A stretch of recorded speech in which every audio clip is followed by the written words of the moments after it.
Speaker. Te Ururoa Flavell. Kia ora tātou e te whare. Mr Speaker, this day in the House, as with every day, is a day in which the Māori Party has attempted to provide a template to see Te Tiriti o Waitangi in action. We do so in the best interests of this nation, we say. And it's a commitment we make as a partner in the relationship of confidence and supply agreement with the National Party, an agreement which is established on the premise and the promise that both parties will act in accordance with the treaty. To do so, sir, we believe requires that no decision gets made without the support of Māori. So again, that's what we believe, that no decision gets made without the support of Māori. In essence, that is what the treaty is about. It requires the Māori voice.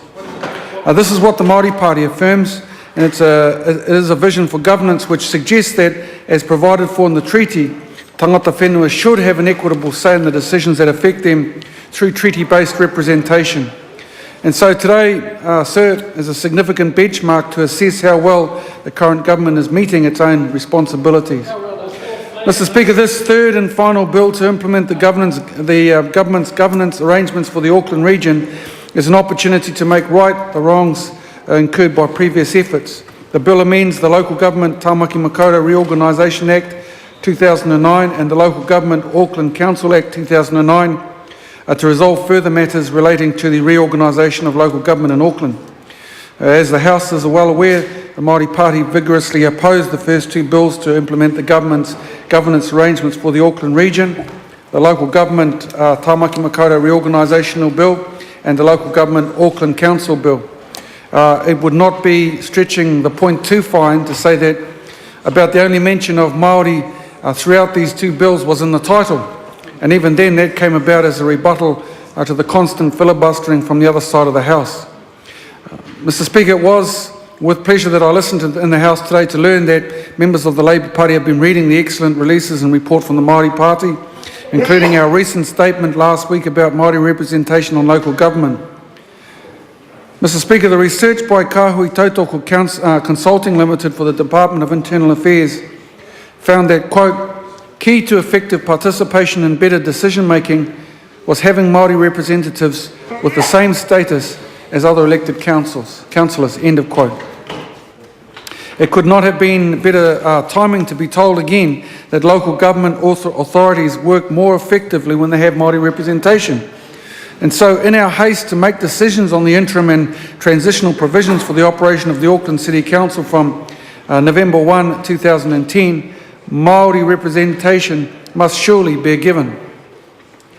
The Kāhui Tautoko research concluded that setting aside seats for Māori on local council should be viewed as an acknowledgement on the promise of partnership in the treaty signed by Māori and the Crown. We'd have to ask ourselves then, how is it in considering the establishment of the various new local governance arrangements in Auckland, are the interests of mana whenua taken into account? The bill contains provisions for the Auckland Council to be able to operate from its establishment on the 1st of November 2010, and within this there are provisions for a board to promote issues of significance for mana whenua and for Māori for Tāmaki Makaurau. A key plank in our campaigning for the Māori Party is to ensure that local governments acknowledge the authority of mana whenua. And so our leader the Associate Minister of Tertiary Education, the Honourable Dr. Peter Sharp, was determined that he would seek to develop a range of options that would help us to do this. During the early stages of this bill, we are, as a party, invested considerable resource into following the set of recommendations from the Royal Commission, a report on Auckland governance. As the House will recall, there was a strong recommendation that Māori should be represented on the Auckland Council in the form of 3 seats shared between mana whenua and Māori. So the Royal Commission also recommended the appointment of a mana whenua forum with powers to appoint members of Watercare's Māori advisory group. It is now part of the shameful record during the passage of this legislation that the evidence brought forward from the Royal Commission has been disregarded by the National and ACT coalition. So I want to take us back to the points I made in the first bill of this series of 3 relating to Auckland governance. I talked about the quality of a representation we might consider would be involved in proper engagement. See, quality representation would comprise a focus on partnership, protection, participation and pragmatism.